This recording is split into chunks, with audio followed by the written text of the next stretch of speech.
혹시 최근에 동네 상가 걸어보신 적 있으신가요? 자, 예전엔 권리금만 몇 억 하던 자리였는데 지금은 임대문의 종이가 누렇게 발해가고 있습니다. 성실하게 살았습니다. 남들 쉴 때 문 열고 남들 잘 때 재료 준비했습니다. 그런데 왜 저는 점점 더 가난해질까요? 지금 대한민국 600만 자영업자분들이 매일 밤 스스로에게 던지는 질문입니다. 우리는 흔히 이렇게 말하죠. 자, 경기가 안 좋아서 그래. 자, 사람들이 돈을 안 써서 그래. 과연 그럴까요? 단순히 경기 탓일까요? 만약 그렇다면, 자, 왜 옆 나라 일본의 소상공인들은 우리보다 버티기 수월할까요? 왜 미국 자영업자들은 우리처럼 생존을 걱정하지 않을까요? 여러분, 냉정하게 들리겠지만 진실을 말씀드리겠습니다. 지금 대한민국 자영업의 몰락은 단순한 불경기 때문이 아닙니다. 이것은 지난 20년간 대한민국 경제가 묵인해온 구조적인 시한폭탄이 마침내 터지기 시작했기 때문입니다. 오늘 경제학 1열에서는 이 잔인한 현실을 처음부터 끝까지 해부할 겁니다. 여러분의 노력이 부족해서가 아닙니다. 판 자체가 기울어져 있었습니다.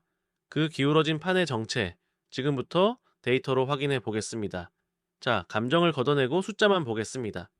대한민국 경제의 가장 기형적인 부분, 바로 비정상적인 공급 과잉입니다. 대한민국의 취업자 중 자영업자 비중 약 20% 수준입니다. 이게 얼마나 높은 건지 감이 안 오시죠? 이제 경제대국 미국은 6%대입니다. 우리와 비슷하다는 일본도 9%대예요. 심지어 유럽의 복지 국가들도 10% 남짓입니다. 쉽게 말해 미국에선 100명 중 6명이 가게를 열어서 94명에게 물건을 팝니다. 그런데 한국은요, 100명 중 20명이 가게를 열어서 나머지 80명에게 팔아야 합니다. 손님은 적은데 사장님만 너무 많습니다. 이건 애초에 모두가 생존할 수 없는 죽음의 의자 뺏기 게임이었던 겁니다. 왜 이렇게 됐을까요? 우리가 사장님이 되고 싶어서 된 게 아닙니다. 1997년 IMF, 즉 기업들이 사람을 잘라냈습니다. 거리로 나온 가장들이 할 수 있는 건 치킨집, 호프집뿐이었죠. 그때부터였습니다. 한국 사회는 양질의 일자리가 부족한 것을 자영업 창업으로 땜질해 왔습니다. 더 무서운 건 뭔지 아십니까? 우리나라 자영업은 생계형이 압도적입니다. 혁신적인 기술로 창업하는 게 아니라 먹고 살 길이 막막해서 식당을 열고 카페를 엽니다. 진입 장벽이 낮은 업종에만 사람들이 몰립니다. 옆집이 망해야 내가 사는 구조. 이것이 대한민국 골목 상권의 민낯입니다. 공급 과잉보다 더 치명적인 두 번째 원인, 바로 금융의 배신입니다. 자영업자 대출 잔액이 1,000조 원을 넘겼습니다. 기억하십니까? 2020년 팬데믹이 터졌을 때 정부는 영업을 제한했습니다. 문 닫으세요. 9시 이후엔 손님 받지 마세요. 대신 정부가 해준 건 충분한 보상이 아니었습니다. 저금리로 대출해 줄 테니 일단 이걸로 버티세요. 였습니다. 그때 많은 사장님들이 이 싼 이자를 믿고 대출을 받아 임대료를 내고 직원 월급을 줬습니다. 언젠가 경기가 풀리면 갚을 수 있을 줄 알았죠. 그런데 지금 상황은 어떤가요? 금리가 2배, 3배로 뛰었습니다. 매출은 코로나 이전으로 회복이 안 됐는데 매달 은행에 갖다 바쳐야 하는 돈은 2배가 됐습니다. 지금 자영업 폐업의 본질은 장사가 안 돼서가 아닙니다. 벌어서 이자도 못 내는 상황이 1년, 2년 지속되면서 자본금이 완전히 녹아버렸기 때문입니다. 너무 많은 경쟁자, 그리고 감당할 수 없는 빚, 이 두 가지가 자영업자라는 건물을 바치고 있던 기둥을 갉아먹었습니다. 하지만 여러분, 이게 끝이 아닙니다. 사장님들을 진짜 절벽으로 밀어버린 건 바로 비용의 역습과 달라진 소비자입니다. 매출은 올랐는데 왜 통장엔 돈이 없지?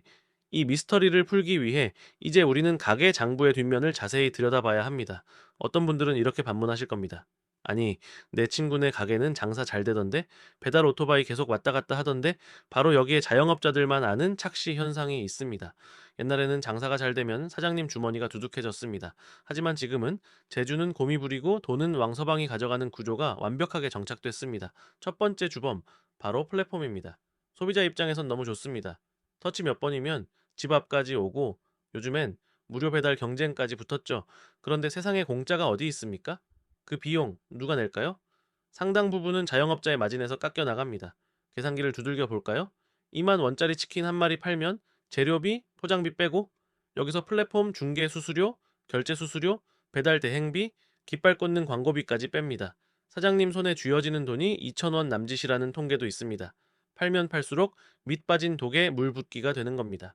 오프라인 건물주한테 월세 내는 건 옛말입니다. 이제 사장님들은 디지털 건물주인 플랫폼에 제2의 월세를 내고 있습니다. 문제는 이 디지털 월세는 매출이 오르면 오를수록 비율로 떼어가기 때문에 더 무섭다라는 겁니다. 열심히 일해서 매출을 2배로 키웠는데 플랫폼이 가져가는 돈도 2배가 됩니다. 이게 과연 정당한 게임일까요? 플랫폼 수수료만 문제라면 차라리 낫겠습니다. 사장님들을 가장 힘들게 하는 두 번째 펀치, 바로 사람 문제입니다. 최저임금이 너무 올랐다. 물론 이것도 팩트입니다. 하지만 현장의 목소리는 조금 다릅니다. 돈을 줘도 일할 사람이 없다는 게 더 큰 공포입니다. 젊은 층 인구가 줄어들고 있고 힘든 식당 일을 기피하는 현상은 되돌릴 수 없습니다. 결국 사장님들은 선택을 강요받습니다.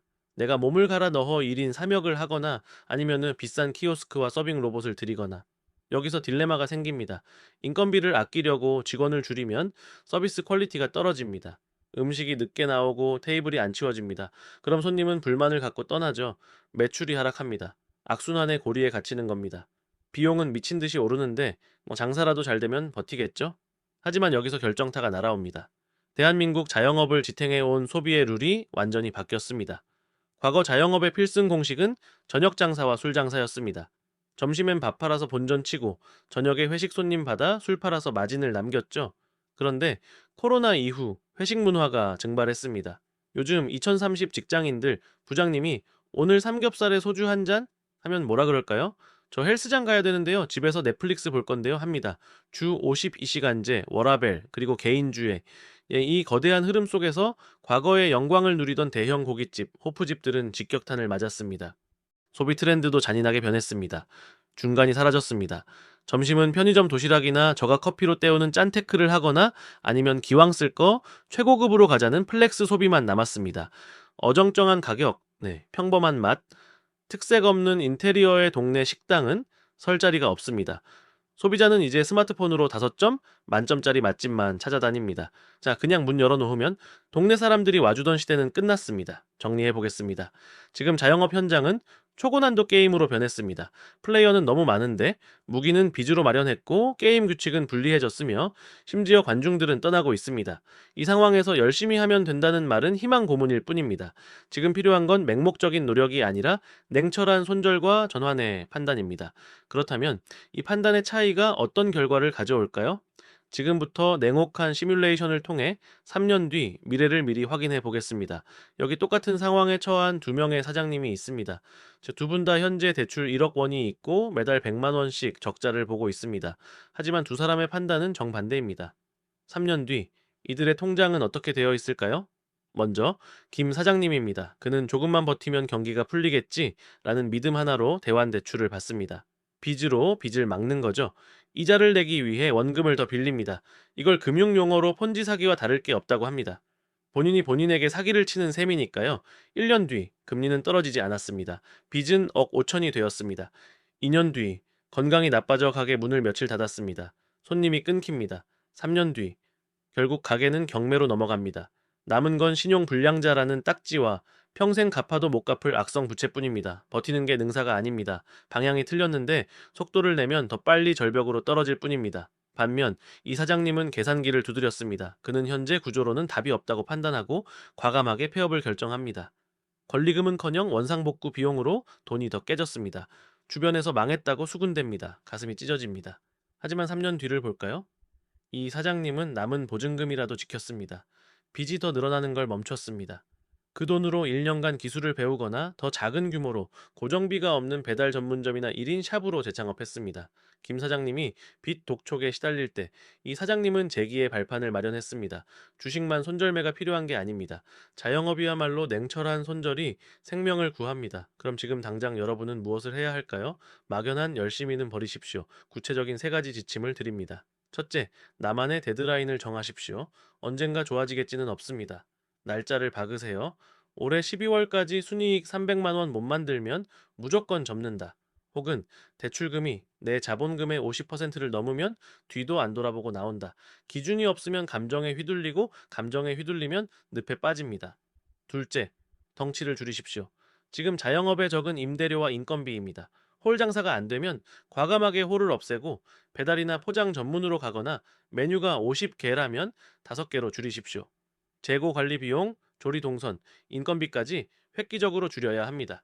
매출을 늘리는 건 남의 마음이지만 비용을 줄이는 건 내 마음대로 할 수 있습니다.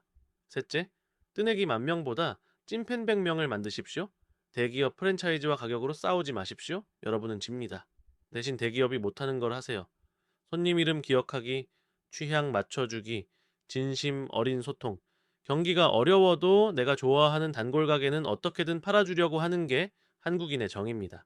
이제는 마케팅이 아니라 관계가 생존 무기입니다. 긴 시간 동안 대한민국 자영업의 어두운 현실을 이야기했습니다. 어쩌면 이 영상을 보시면서 마음이 무겁고 화가 나셨을지도 모르겠습니다. 하지만 제가 이 영상을 통해 꼭 드리고 싶은 말씀은 이겁니다. 지금 가게가 힘든 건 사장님이 무능해서가 아닙니다. 게을러서가 아닙니다. 우리는 그저 구조적으로 이미 기울어진 운동장에서 누구보다 치열하게 뛰었을 뿐입니다. 폐업은 부끄러운 일이 아닙니다. 오히려 더 큰 수렁에 빠지기 전에 빠져나오는 용기 있는 결단일 수 있습니다. 한 번의 사업 실패가 인생의 실패는 아닙니다. 여러분이 흘린 땀방울의 가치를 폄하하지 마십시오. 데이터를 믿고 냉철하게 판단하고 때로는 과감하게 물러서서 다음 기회를 도모하십시오. 가게보다 중요한 건 바로 사장님 여러분 자신과 여러분의 가정입니다. 오늘 이 영상이 여러분의 무거운 어깨짐을 조금이라도 덜어드리고 현명한 판단을 내리는 데 도움이 되었기를 진심으로 바랍니다.